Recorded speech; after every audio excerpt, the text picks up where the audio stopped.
চিরদিন কাহারও সমান নাহি যায়। কাজী নজরুল ইসলামের এই গানটি রাজনীতির ক্ষেত্রে সবচেয়ে প্রযোজ্য বললে খুব একটা ভুল হবে না। দীর্ঘদিন ধরেই শহীদ দিবস হিসেবে পরিচিত 21শে জুলাই দিনটিতে তৃণমূল কংগ্রেস নেত্রী মমতা বন্দ্যোপাধ্যায়ের মেগা সভা হিসেবে দেখে এসেছে পশ্চিমবঙ্গবাসী। ঠিক যেমন বামফ্রন্ট ব্রিগেড জনসভা করে, তেমনি 21শে জুলাইয়ে তৃণমূলের বিশাল জনসভা দেখেছে বাংলা। কিন্তু 2026 সালে সব তালগোল পাকিয়ে গিয়েছে। নির্বাচনী বিপর্যয়ের পরে দলত্যাগ আর বিদ্রোহের রক্তক্ষরণের মধ্যেই দলের প্রধান কর্মসূচি নিয়ে দুশ্চিন্তা তৈরি হয়েছিল তৃণমূল কংগ্রেসে।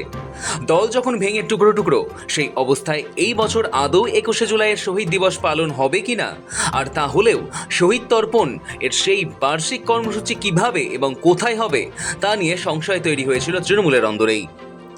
দল ক্ষমতার বাইরে, বহুদা বিভক্ত, তাতে আবার পুলিশের অনুমতি নেই। তারপরও ঋতব্রত বন্দ্যোপাধ্যায়ের আসল তৃণমূল এবং কুণাল ঘোষ, মদন মিত্র, কল্যাণ বন্দ্যোপাধ্যায়দের কালীঘাটপন্থী তৃণমূলের মধ্যে দ্বন্দ্ব তো রয়েছে। রাজ্য রাজনীতি বেশ কয়েকদিন ধরেই এই তৃণমূলের অন্দরের কাদা ছোড়াছুড়ি ঘিরে উত্তপ্ত ছিল, কিন্তু এক লহমায় যেন সব সংশয় মিটে গিয়েছে।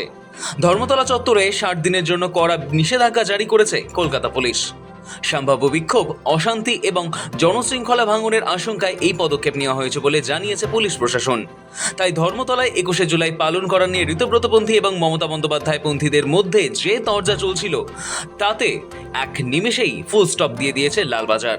তবে তাৎপর্যপূর্ণ বিষয় হলো, এই কঠিন পরিস্থিতিতেও দলের সুপ্রিমো মমতা বন্দ্যোপাধ্যায় স্পিকটি নট। আপাত দৃষ্টিতে দেখলে বাংলায় ক্ষমতা হারানোর পর জোড়াফুল শিবির এখন আক্ষরিক অর্থেই 3 টুকরো। প্রথমটি ঋতব্রত বন্দ্যোপাধ্যায়ের আসল তৃণমূল দাবিদার গোষ্ঠী, দ্বিতীয়টি কুণাল ঘোষ, কল্যাণ বন্দ্যোপাধ্যায়দের কালীঘাটপন্থী তৃণমূল এবং তৃতীয়টি অভিষেক বন্দ্যোপাধ্যায়ের নিজস্ব ধারা। 26শে দলের এই ভরাডুবির জন্য বিদ্রোহীরা অভিষেক বন্দ্যোপাধ্যায়কেই দায়ী করেছেন। তারপরও আবার দলের এই বিপর্যয়ের মধ্যেও সাধারণ বিমানে না চড়ে চার্টার্ড ফ্লাইটে যাতায়াত করা অভিষেকের গ্রহণযোগ্যতা নিয়ে দলের মধ্যেই অসন্তোষ রয়েছে। এসবের মাঝেই আবার একাধিক মামলায় ইডি, সিআইডির জালে জড়িয়েছেন তিনি। এমনকি তার ঘনিষ্ঠদের বিরুদ্ধে পুলিশি তদন্ত হওয়ায় নিচুতলার কর্মীরাও আর ফোন করে আশ্রয় চাওয়ার ভরসা পাচ্ছেন না অভিষেকের কাছে। এসবের মাঝেই আবার অভিষেক নিজের রাজনৈতিক প্রাসঙ্গিকতা টিকিয়ে রাখতে এক ডাকে অভিষেক কর্মসূচি চালু করলেও কুণাল ঘোষ জানিয়েছেন, এটি দলের নয়, একজন সাংসদের ব্যক্তিগত উদ্যোগ। ঘর ছাড়া তাদের উপর আক্রমণ হচ্ছে, অনেকে চাকরির ক্ষেত্রে অসুবিধা হয়েছে, অনেকে কাজে যোগ দিতে দেওয়া হয়নি, অনেকে এখনো বাড়িতে ফিরতে পারছেন না। ফলে বিভিন্ন জায়গাতে কর্মীদের উপর অভিষেক বন্দ্যোপাধ্যায় তিনি ব্যক্তিগত উদ্যোগ নিয়ে যদি কোনো হেল্পলাইন দিয়ে থাকেন এবং তাতে যদি মানুষের উপকার হয় তো তাহলে সেটা ভালো।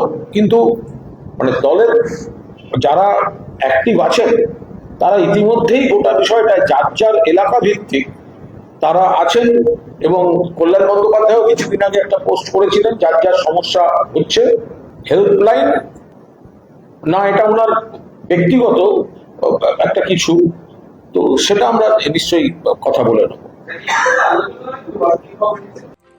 এসবের মাঝেই আবার শিরোনামে ধর্মতলায় 21শে জুলাই পালন নিয়ে তরজা। তবে শেষ পর্যন্ত ভিক্টোরিয়া হাউসের সামনে এবার সভার অনুমতি মেলেনি। অতীতে যে শহীদ মঞ্চের গাম্ভীর্য হারিয়ে পাগলু ডান্সার ডিম ভাতের আতিশয্য বড় হয়ে উঠেছিল, আজ সেখানে লোক জোগাড় করাই দায়। ঘর পোড়া গরুর মতোই দুর্নীতির দায়ে অভিযুক্ত বহু স্থানীয় নেতা ও অঞ্চল প্রধানরা এখন পুলিশি তৎপরতায় ঘর ছেড়ে বেরোতেই ভয় পাচ্ছেন। অনেকেই আবার শ্রীঘরেও গিয়েছেন। তবে রাজনৈতিক মহলের মতে পুলিশের এই নিষেধাজ্ঞা আদতে তৃণমূলের জন্য খানিকটা স্বস্তি হয়েছে। যদি অনুমতি মিলত এবং মাত্র কয়েকশো লোকের ভিড় হতো, তবে জনসমক্ষে হাটে হাঁড়ি ভেঙে যেত এবং চরম বেইজ্জতি হতো।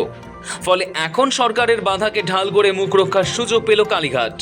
অন্যদিকে মুখ্যমন্ত্রী শুভেন্দু অধিকারীও বিধানসভায় দাঁড়িয়ে দম থাকলে ব্রিগেডে করুন বলে খোঁচা দিতে ছাড়েননি। রানী রাসমণি চেয়েছিলেন, আমি বললাম যানজট হয়ে যাবে। আমার ধারণা ছিল প্রচুর লোক আসবে, আমার ধারণা ছিল না 500-600 লোক হবে। আমি বললাম ওয়াই চ্যানেলে করুন, করলেন কে বাধা দিয়ে? তা বলে আপনি অ্যাপ্লিকেশন করে দিয়ে কলকাতার রাস্তায় ভিক্টোরিয়ার সামনে ফিতা নিয়ে চলে যাবেন? কি মামার বাড়ি নেই ফিতা নিয়ে যাবেন মাপতে? কে অধিকার দিয়েছে আপনাকে? পারমিশন প্রেয়ার করবেন, কোথায় দেবো বলে দেবো। আরে আপনাদের লোক প্রচুর প্রচুর লোক, লক্ষ লক্ষ লোক, 30 লাখ লোক হয়। 11 সালে তো ব্রিগেডে গেছিলেন, এবারেও চলুন না ব্রিগেডে যাই।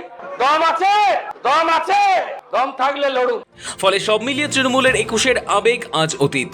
একদা কংগ্রেসের ছাত্র পরিষদের 28শে আগস্টের কর্মসূচির মতোই 21শে জুলাইও এখন নামকে বাঁচতে।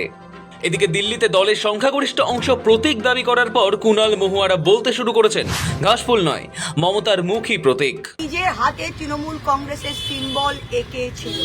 যে মহিলা কংগ্রেস থেকে কংগ্রেসের সুদিনে বেরিয়ে 34 বছর লড়াই করে নিজের সিম্বলে সরকার করে 15 বছর মুখ্যমন্ত্রী থাকতে পারে, সে মহিলা আরেকবার সিম্বল করে ওই 2,60,00,000 ভোট যেটা জোড়া ফুলে পড়েছিল, এরা একটাও জাভেদ খানের ভোট নয়, ঋতব্রতর ভোট নয়, আর ববি অরূপের ভোট নয়। এরা একেবারে কলঙ্ক। এটা মমতা ব্যানার্জির ভোট। মমতা ব্যানার্জি যেই সিম্বলই আঁকবে বাংলার মানুষ সেই সিম্বলে। Symbol is not the big news, symbol is not the big thing. All India Trinamool কি সিম্বল নেবে? তৃণমূল মানে মমতা ব্যানার্জি, মমতা ব্যানার্জি মানে তৃণমূল। যদি তর্কের খাতিরে ধরলাম, ইলেকশন কমিশন ওদের যদি তৃণমূল ওদের যদি সিম্বলও দেয়, তাহলে জেনে রাখবেন আমাদের কাছে সিম্বল হচ্ছে মমতা বন্দ্যোপাধ্যায়ের মুখটা। মমতা বন্দ্যোপাধ্যায়ের মুখ যেদিকে আছে ওই সিম্বলটা মমতা বন্দ্যোপাধ্যায় ছাড়া ওই সিম্বলের কোনো ভ্যালু আছে? মমতা বন্দ্যোপাধ্যায় ছাড়া ওই সিম্বল, যারা যারা গদ্দারি করছেন, যে ইলেকশন আসবে, কাউন্সিলর হোক, এমএলএ হোক বা এমপি, এই সমস্ত গদ্দারদের জামানত জব্দ হবে, ওদের পলিটিক্যাল ক্যারিয়ার শেষ। অর্থাৎ প্রতীক হাতছাড়া হওয়ার আগাম মানসিক প্রস্তুতি তারা নিয়ে রেখেছেন। পরিচ্ছন্ন ভাবমূর্তি বহু নেতা ইতিমধ্যেই আগামী 29-এর নির্বাচনকে পাখির চোখ করে বাম কংগ্রেসের দিকে পা বাড়ানোর সুযোগ খুঁজছেন। অন্যদিকে সিপিএম ও নতুন সরকারের ফিল গুড মেজাজ দেখে হকার উচ্ছেদের মতো ইস্যুভিত্তিক আন্দোলনের বাইরে এখনই অতিরিক্ত আগ্রাসী হচ্ছে না। সব মিলিয়ে 1 বছর আগের শাসক দলের ভবিষ্যৎ এখন ঘোর অনিশ্চয়তার মধ্যে। এসবের মাঝেই এবার 21শে জুলাই নিয়ে ধর্মতলায় পুলিশের এই নিষেধাজ্ঞা